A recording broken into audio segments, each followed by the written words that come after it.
and higher efficiencies. So this one provided 30% efficiency. The other one provided higher gain. Okay, so we have different variants. We need to always satisfy the design conditions listed before. The second type is the amplifier type, and AIA, or active integrated antenna, and we can classify them as transmitting or receiving based AIAs. Now, for each one of these two, the antenna is integrated with the active part, but at the output port of the amplifier. So here's our amplifier. This is the input matching network, the output matching network, and the antenna. Now, the idea here is to design the amplifier along with the output matching network, along with the antenna, in a unified fashion. For the receiving part, we have the amplifier, the antenna, and the input matching network as compared to the output matching network, and we need to design this portion in a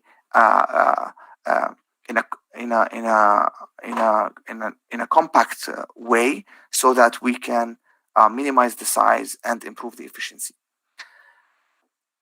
Now, a challenge in these designs is that we always would like to see multi-band operation with active loading and Mimo. And before our contributions in this area, nobody has considered Mimo as well as ultra wideband based designs. So this is a challenge that I will come to later. Here are some examples of power amplifier based active integrated antennas. As you can see here, again, the antenna is over here. This is the one that I showed you before, and the amplifier is over here. These were the specs. It was not truly integrated because, as you can see here, it's an amplifier connected to an antenna, and the antenna is matched to 50 ohm. So nothing fancy in this design, but it was called an active antenna back in 2006. Other examples of integrated antennas. Here's one example for LNA-based active integration operating at 5 gigahertz. This is a module that we have developed 10 years ago, and it is consists of a GPS and an SDARS based antennas. SDARS, this is for the satellite digital radio, and this module is currently used on the rooftops of GM-based cars. We developed it for GM. This third type of active integrated antennas is mixer type, and in the mixer type, we have a mixer connected to the antenna and integrated with the antenna. Some of the early mixers were based on gun diodes. Okay, so we generate the harmonics based on the nonlinear behavior of this diode, and then we get the signal from the antenna. We connect it to the gun diode, and we separate and filter out the harmonics to do the mixing process. Okay, some more integrated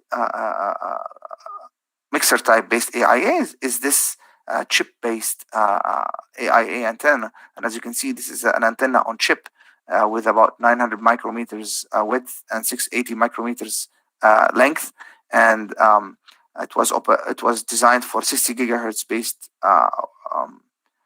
60 gigahertz based applications, and the conversion gain was about minus 19 dB. It was very low because it was implemented on silicon, which is extremely or gallium arsenide, but still on die based antennas are very inefficient. Going further, we have active integrated transceivers where the antenna is connected to an isolation network, and then it's connected to the PA, the power amplifier, and the low noise amplifier for the transmit and receive paths.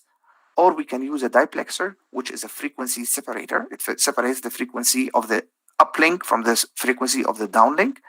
Some of the early designs were, again, these are not truly AIAs because it's an antenna with a circulator. It's a huge design, but again, it's because the frequency is low.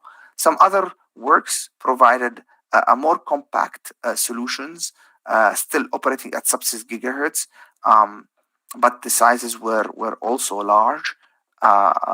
And they try to separate the paths from the transmitter and the receiver ends through some kind of an external network. Different ports for input and output were used in this design. to provide isolation between the two paths using the same radiating element. But again, it was with no active loading consideration. So these were all ideas that some of them were not implemented. The fifth type considers other active integration possibilities. So we can create, or we can come up with frequency agile antennas or polarization agile antennas, where we can control the frequency and polarization using active elements like pin diodes or transistors.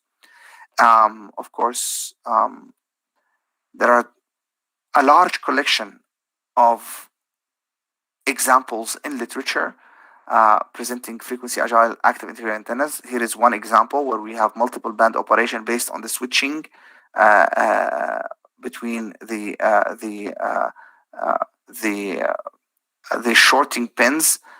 So if we short the antenna here, if we activate this switch and we short over here, we will have some modification in the current path, and thus this will generate the first resonant frequency. The second one, for example, we turn this off, this on, and so on and so forth. So for a certain sequence, we can come up with different frequency behavior. Same thing over here. We load the antenna with diodes at different parts based on the current distribution, so that we can control the polarization or the current circulation or the current movement on the surface of the patch. Thus, we can change its polarization orientation. Of course, recently the focus has been on more and more active integrated arrays rather than single elements because of the 5G standard. And in 5G, as you all know, we will have a large group of antennas operating together, especially at millimeter waves, so that we can generate multiple beams simultaneously. So we can expect to have in the back of the antenna module several chips, each chip handling multiple antennas. Like in this case, each chip is handling 4 antenna elements with 2 polarizations. So it's as if it's handling 8 radiating paths, okay? So we have V1, H1, this is vertical 1, horizontal 1, vertical 2, horizontal 2. Each antenna here is dual polarized as well. So each antenna you can see here, there are 2 small pins, one for horizontal, one for vertical based polarizations, okay? And these chips have been used so that we can have beam control. As you can see, the beam steering is following or covering up to 30 degrees in elevation, okay? And this is extremely important in 5G because we want to direct the beam towards the user, so that we should have full control of both the V pole and the H pole beams. And in this case, they succeeded to achieve 20 gigabits per second with 16 QAM modulation technique. And it was operating at 28 gigahertz. It consisted of 2 by 64 element dual polarized antennas. So these are patch antennas, dual polarized 8 by 8 array with ×2 means that 2 polarizations. So you can imagine the amount of processing and the complexity of the design. Now I'm going to focus a little bit on our contribution and our technique, which is a complete co-design methodology that will give us the benefit or the true integration between the antenna and the RF front end, okay? So basically, this co-design will integrate the passive and the active parts in a framework that will guarantee improved efficiencies and smaller sizes, okay? So the goal is to have more miniaturized designs, still keeping the bandwidth criteria and better efficiency. And specifically for Mimo, we will get better port isolation, okay? So this is the goal. The goal is to actually have things integrated together and considered. So when we design the active circuit, we need to consider the antenna loading behavior, okay? Not just assume it's 50 ohm, for example. Of course, there are several challenges that needs to be overcome. So the co-design methodology is based on the fact that we want to co-design the RF amplifier integrated antenna by incorporating its behavioral model or its model into the actual active part simulation.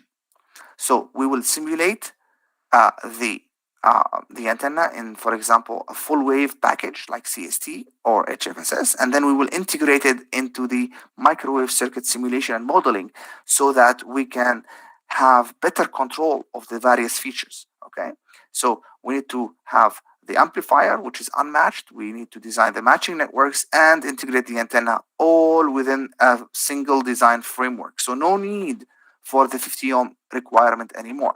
Remember that we need to satisfy the power relationships and the matching conditions, but we don't have to have 50 ohms. This can be satisfied if we have complex conjugate matching all the time for maximum power transfer. So the block diagram that we came up with for the design flow starts with designing the antenna, taking its S parameters. We characterize, uh, uh, we create the two-port model of the antenna and import it into ADS. We characterize the amplifier with the antenna loading. We design for specific gain and noise figure. We want to do this design. We should always have a matching network interfacing the antenna to the amplifier and another one interfacing the amplifier to the input. Okay, so that we can guarantee the flow of power in an efficient way. Now, to start the design process, we need to design the antenna. We need to optimize for the input and output reflection coefficients of the transistor. We need to design the input and output matching networks. Of course, the optimization of the reflection coefficients should be in the presence of the antenna. So we need to create a two-port antenna model because the antenna is usually a single port. It has just one input, right? The antenna. But in the simulations, we need to create its two-port equivalent so that we can consider it in our calculations and in our optimization procedure. Then we need to co-simulate the complete structure and check the radiation pattern in the presence of the amplifier.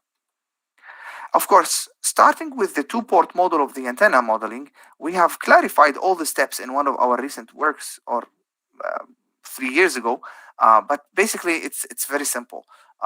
We know that the antenna has a complex impedance, and the radiation resistance, the real part of the antenna consists of the radiation resistance and the loss resistance, and the loss resistance depends on the efficiency. So we can construct a simple set of equations, and then we can utilize the ABCD matrix formulation to come up with the ABCD matrix of the antenna, which is a two-port network model that depends on the efficiency as well as the input impedance of the antenna. So we measure the S11 and as well as the efficiency, and then we can construct this modeling. Another important fact that we should always not forget is to de-embed the effect of the connectors. This is an example showing the measured S parameters with the connector and everything, but considering the connector as part of the antenna, which is not the case if we integrate the antenna with the active part. With the active part, there is no connector. So we need to remove the connector effect. So if we compare the connector with no connector effect, look at the Smith chart. We have a shift in the response because of the presence of the connector, even at 2 to 3 gigahertz. So this shift in the response is not it's not small, and we need to always pay attention to that. So always de-embed the effect of the connector. Remove it. Remove its effect before you continue your design process. Okay, so here is the procedure that we highlighted in our paper, where we actually represent the antenna with an ABCD based matrix, but we also apply de-embedding so that the measured and the actual simulated responses coincide. The red one is not the correct one. The black and blue ones are the correct curves to deal with when we want to continue our design. So the first example based on this co-design procedure is a narrowband transmit-based active interior antenna. And then here we use the simple patch just to prove the concept. And we measured the characteristics of the simple path of the simple patch, and it was resonating at 3.5 gigahertz without any loading or anything. And the substrate was the cheap FR4 one.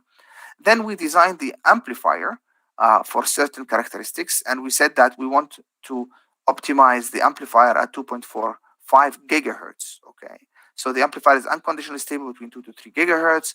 We designed it, we tested its performance. We used an Avego Technologies based amplifier. These are where the gain and stability factor, as well as yes, the S21 and the maximum gain curves, as well as the stability factor.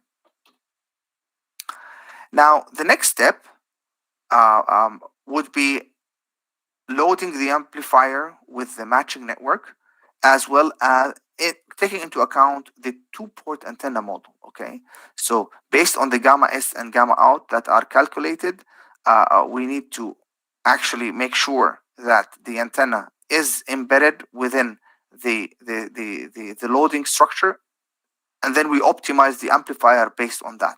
The optimization now is not based on 50 ohm impedance matching anymore. Okay, the idea is to have complex conjugate matching, and the locus of the bandwidth at the Smith chart should follow the locus of the impedance of the antenna of the Smith chart. So if we make the locus of the amplifier and the antenna trace one another, then we can actually achieve a much better power transfer and a higher efficiency levels. These are the measured and the measured curves, as well as the simulated curves for the amplifier alone and the antenna alone in CST. And then we integrate everything together in the CST design environment. And this antenna over here, after we optimize the amplifier parameters, as you can see, with a bandwidth of 37 megahertz, we connect the amplifier model with the antenna model in the CST co-design simulation environment to verify the radiation patterns. Okay, so now the radiation pattern will include the effect of the amplifier. Okay. After that, of course, to prove the concept, we fabricated the design, and we did a quick lab test. We measured the gains. We applied the free space formula for the path loss, and we actually achieved very good agreement between the expected and the measured values. And as you can see here, we measured it also. We biased it and we measured it in a Satimo chamber, and the gains were as expected. The efficiency was 53%, as compared, if we look at a regular patch antenna without this kind of special integration, the efficiency will not exceed 40%. So the active integration methodology actually improved the overall efficiency of the system. It's the efficiency of the complete system, okay, the active integrated system. Of course, after applying the antenna, after applying the amplifier, the actual gain was around 11 dBi. Okay, so this was a quick proof of concept with narrowband-based designs. We actually applied this concept on some wideband-based designs. So here, for example, one point to point out over here is that the original patch was resonating at 3.5 gigahertz, while the design achieved was at 2.45 gigahertz. So this kind of shifted the frequency of operation, or to say, actually, we miniaturized the antenna as well. Okay, because originally this size was for 3.5 gigahertz, but we made it operate efficiently at 2.4 gigahertz. Why? Because of the active integration. Okay, so we were able to use or to shift the operating frequency of the antenna after we loaded it with the active part. The same thing happens or can be seen when we use a wideband-based antenna. And as you can see here, the characteristics of the antenna follow the Lucas on the Smith chart that you can see over here. We follow the same procedure, but now you can see here the bandwidth is much wider compared to the previous one. This is about 200 megahertz of bandwidth, okay? And the mismatch, again, between the antenna and the amplifier has been taken care of with the output and input matching networks, as well as the amplifier loading. So this whole thing now acts as a one entity, because the design is made and optimized based on the loading conditions, the actual loading conditions of our circuit. And if we actually look at the realized gain, again, it's about 12 dB. And this is a quick prototype of the antenna, the amplifier, and the biasing circuits. Again, there is a miniaturization factor over here, because these antennas were loaded with the active part. This is a comparison between the transmitting AIA and the active integrated receiving antennas. Good efficiencies in general, and these were the bands of operation. So the co-design will relax the antenna matching requirements, as well as it will provide us with some kind of a miniaturization, in addition to bandwidth enhancement if we want that. So we can have narrow bands, we can have wide bands. Now we can apply the same concept on a MIMO-based system. And in this case, we did a transmitting-based MIMO, two-element MIMO antenna. We used ultra-wideband-based antennas. So the idea here is not to miniaturize the antennas. The idea here is to come up with or prove that this procedure can be applied to extremely wide bandwidths. And I think my time is approaching. I'm targeting 1 hour, but again, so we first characterize the ultra wideband antennas, and then we design the amplifier circuitry using regular methods of microwave amplifier design. We check the stability of the amplifier, and then we compare the standalone with the integrated based responses. And as you can see, the integrated based response gives us better matching levels compared to the standalone one, which gives us a narrow band compared to a wider band or a multi-band for the integrated one. Now, once we put everything together, okay, the covered bandwidth was between 1.75 and 5.5 gigahertz, which is the ultra wideband characteristics of our antenna. As you can see here, we can achieve up to 20 dB of gain because of the amplifiers, of course. And when we look at the measured and simulated S parameters, the integrated response is much better than the standalone in terms of the isolation. For example, this is S21. So this is the isolation curve. The isolation curve goes below or higher than minus 10 dB. Okay, so this shows us a poor matching between the two MIMO antenna ports, while when we have the integrated design, it is almost matched over all frequency band, or actually it's not just always matched. The isolation, this is the isolation curve. The other isolation curve is actually improved with more than 7 dB difference. Okay, so when we built this ultra wideband active integrated antenna, again, the idea was not only on miniaturization, it was on wide bandwidth and proving the concept of the methodology. The realized gains were achievable, and the envelope correlation coefficient from the simulation, the standalone, and the integrated designs are shown over here. And as you can see here, the integrated design gives us lower ECC compared to the standalone one. Okay, again, it has to do with the matching, it has to do with better efficiency, and as well as the optimization procedure that decorrelated the fields. These were some of the radiation patterns measured in a CETIMO chamber. So with this, we proved that this procedure, this active integrated antenna methodology, that is not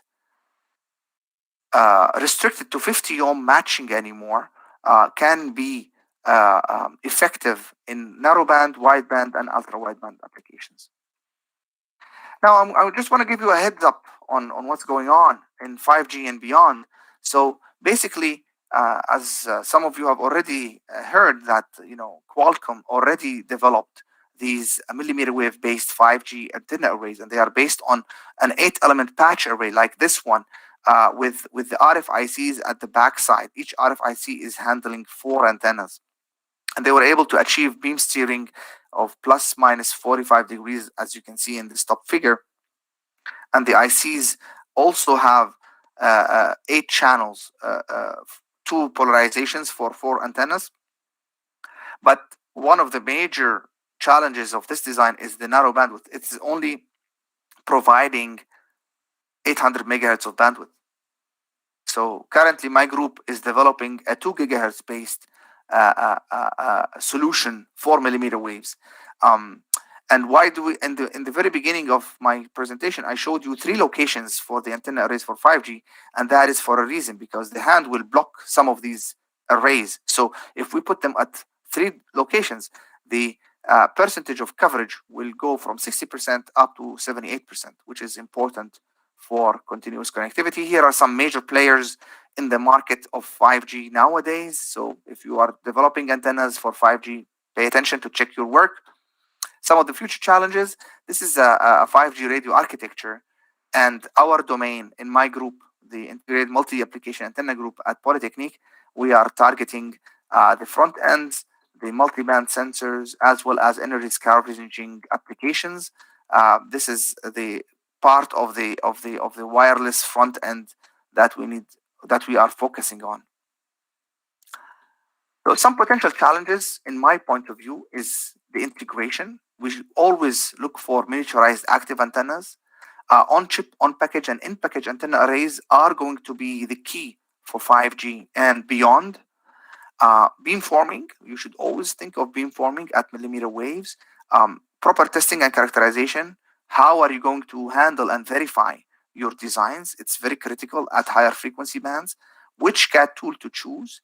Any health issues from these antenna systems, we need to check the power and the EIRP, and then considering beyond 5G solutions. So we're talking about higher than 100 gigahertz for short data communications or short data links. So we are always working towards the ultimate integration between antennas, electronics, and algorithms. I have 2 books in the area of Mimo and active integrated antennas. So I urge you to ask your libraries to get copies, to check more and dig deeper into the subject if you are interested in these research domains. And if you have any questions or comments on the books afterwards, you are more than welcome to contact me and touch base and tell me what you think. Thank you very much for listening, and I'll be more than happy to answer any questions. Yeah.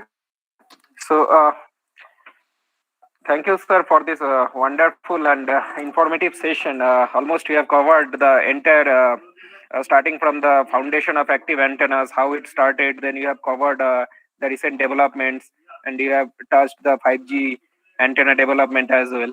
So thank you, sir, My pleasure. So there are, I could see a lot of questions are there in the chat box, and a lot of appreciation messages as well. So always a pleasure. Permission, I would like to take few questions, sir. Yes, please. I have to leave in 15 minutes, but yes, we have time for questions. Okay, sure, sir. So one question is asked by Ankita, that what should be the gain requirement for MIMO antennas at millimeter wave, especially in the 38 gigahertz band inside 5G cell phones? Okay, well, that's a good question. It all depends. Let me show you another presentation where it's better to show you. Well, I can give you a quick answer. Well, it's better to show you a figure. It's better to show you I'm going to present it. I think it's going to be here quickly. I hope I have the figure over here because it's very it's right here. Yes. So here is the answer to this question. If we maintain 15 dBi of gain coming from the wireless handset and the base station, meaning that the combined TXRX gain is about 30 dB, then at millimeter waves at 28 gigahertz, okay, we can reach a maximum coverage of about 150 meters. Or in the best case, with n equals 4, this is a channel condition. So depending on the channel condition or the environment, if we have 15 dBi or a combined 30 dBi based gain, we can reach up to 350 meters of coverage. Okay, so it depends. It depends on the application. We can relax. If we relax the gain requirement at the cell phone, let's say 12 dBi, then we should rely or we should expect the base station to give us 18 dBi. Okay. Of course, if you increase, as you can see here, can you guys see my screen? Yes, sir. It is visible, sir. Good. So if you increase the gain, as you can see, you can cover, much further. If I increase the gain with the same n, I can go up to 600 meters. Okay. But again, a logical or a practical implementation is actually to work in this region between 20 and 30 dBi. So we should not go below 10 dBi from the wireless handset. Okay, so we expect from 10 to 15 dBis coming out of our mobile phone. Of course, we are talking about the antenna gain here. Okay, this is the antenna gain, not the gain of the amplifier. Of course, the amplifier will push our gain more, but we are talking about only this is the gain of the antenna array. Okay, so the antenna array should give you about 10 to 15 dBi without any active elements. Okay, so this is my answer to the question. Okay, sir. So the next question is, in the receiver scenario, how do we deal with noise figure optimization in the core design, since we just need a power matching between the antenna and the amplifier input? Well, as you guys already know, that to improve the noise figure, we need to pick a low noise amplifier with a low noise figure in the first place. Of course, if you have the option of designing your own amplifier from the transistor level, then yes, of course, we have full control of the noise figure. We can play with the noise figure based on the specification given if I have the control of my amplifier design from a transistor level based scenario. But if we are going to choose a ready-made low noise amplifier from the market, then yes, the answer is you're going to be bound by the minimum noise figure provided with this low noise amplifier. Now, also another key factor in reducing the noise figure is the architecture and the placement of the components within your design. So for example, if you have your antenna at the receiver path and you put a filter before the amplifier, that will degrade your noise figure performance, because the noise figure is usually based on the first stage, or the majority of the weight of the noise figure is the first stage that you are going to see, or the signal's going to see in the RF path. So you can play with the stages and see which combination will give you the minimum noise figure and go from there, because you don't have a lot of control over the ready-made chips or the ready-made low noise amplifier packages. Exactly, sir. So Jeet Banerjee asked that why the design with diode integrated is considered as active integrated antenna, since diode is a passive device. Kindly comment. No, the diode is not a passive device. Exactly. The diode is an active device because it's based on a PN junction and you need biasing to operate the diode. So the diode is an active device, and we consider it an active antenna. But again, the majority of active integrated antennas are based on amplifiers. That's why maybe people can confuse the diodes with amplifiers, but they are both active elements.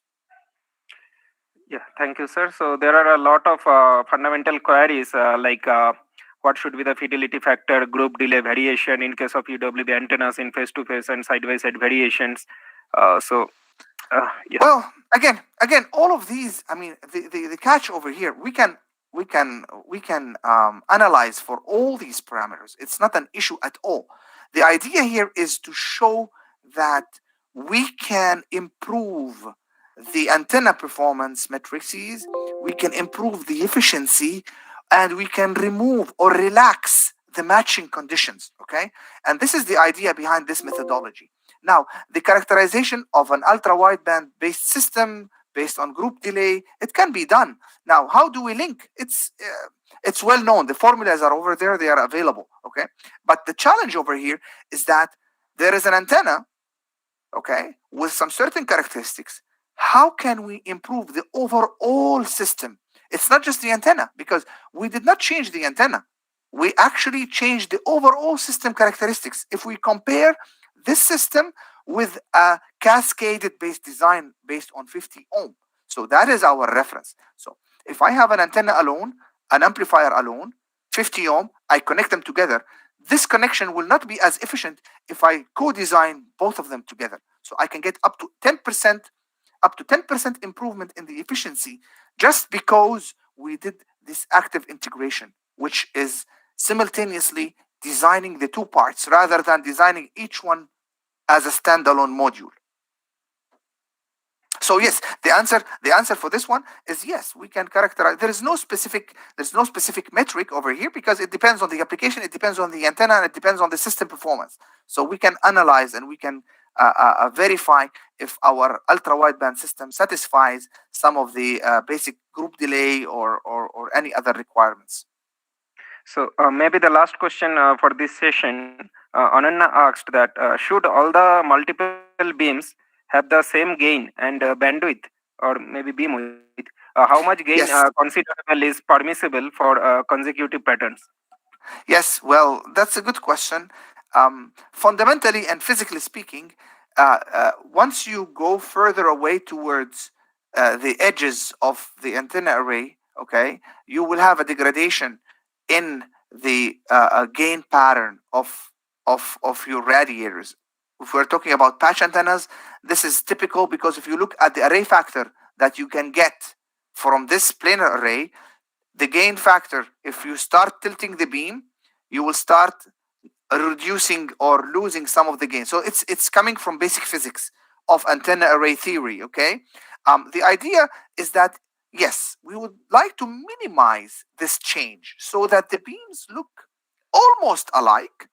They will not be exactly alike. If we are using patch elements or dipoles, for example, there will be some change.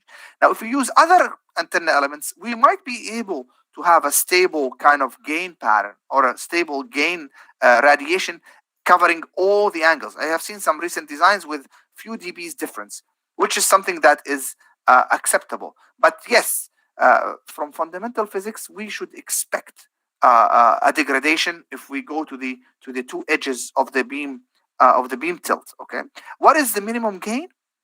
As I said, it depends. When I showed you guys the other chart, this one, I can relax the gain on the antenna side, but then I can push more on the base station side. Okay, so as long as I have 30 dBi gain, total gain combined from the TX and RX antennas, then I can reach further distances. The higher the gain, the more the link distance or the link will be maintained. If I have lower gains, I might lose the signal. Okay, why? Because the sensitivity of the receiver might be affected. But again, we can play with the gain levels based on the amplifiers. So the circuitries can be used to adjust for any kind of gain incompatibility. Right, sir. So as the chat box is getting more and more questions, so if you permit, I would like to take the last question from Professor Mahadevan of NIT Trichy to end the session. So Professor Mahadevan asked that active integrated antenna designs are generally narrow bandwidth, and methods to increase the bandwidth is challenging. Also, higher gain in the handset will result in thermal problems. So please comment. Yes, of course, I agree. But I cannot agree with the. We just proved that we can apply active integrated method. This active integrated methodology to an ultra wideband based antenna, which is right here. So in here, we were able to actually achieve from 1.7 to 5.5 gigahertz of bandwidth. This is called ultra wideband. Okay, so at sub 6 gigahertz, as long as we have more than 500 megahertz of bandwidth, then it's considered ultra wideband. So this is one definition. This is one example showing that yes, we can have wide bandwidth coverage for active integrated antennas.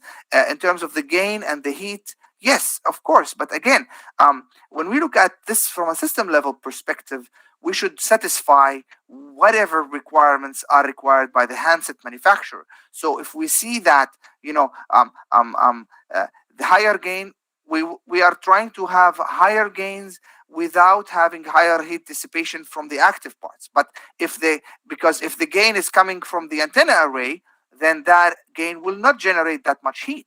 But if the gain is coming from the active parts, yes, higher gain from the amplifiers might have higher power dissipation or heat dissipation.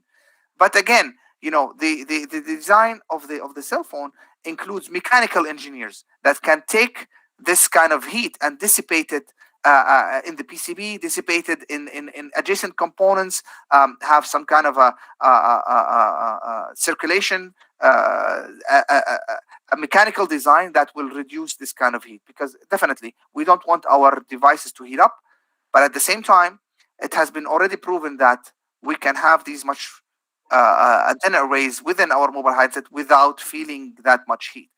If there is heat, then we have a problem with the design. We need to modify the design, collaborate with our mechanical engineers, and make sure that the heat is dissipated somehow. Yes, sir. So with this brief interaction, I would like to end the session as sir has started the session at 4 a.m. Montreal time, and I believe it's now might be 5:45 a.m. Yes. in Montreal. Yeah. So thank you, sir, for bearing all the pain for all of us, for all the participants from India, and on behalf of the NIT Sikkim fraternity, I am thankful and grateful for your time, sir. Thank you. Thank you very much. Thank you, Dr. Kundo, and thanks for all the participants for showing up today. I hope that you guys have learned something new. If you guys have any other questions, you can send me an email, and I will I will try my best to answer. And if you get the chance, check the books, check this area of research. And if some research groups are interested in collaborating, just let me know, and we can see how we can help the antenna community in India as well. Best of luck, and have a wonderful day. Bye-bye. Thank you, sir. Bye. So the next session will be starting shortly, maybe after 25 minutes. So I will request all the participants to join by 4:45 p.m.